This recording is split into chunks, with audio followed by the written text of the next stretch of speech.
Dime unha cousa. O paciente Abel era o teu cómplice, non? Roubaste xuntos esa xollería.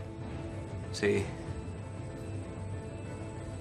E por que necesitabas despertalo? El agochou o botín. Eu necesitaba atopalo. Se despertaras a Abel cando cho pedín a primeira vez, non pasaría nada disto.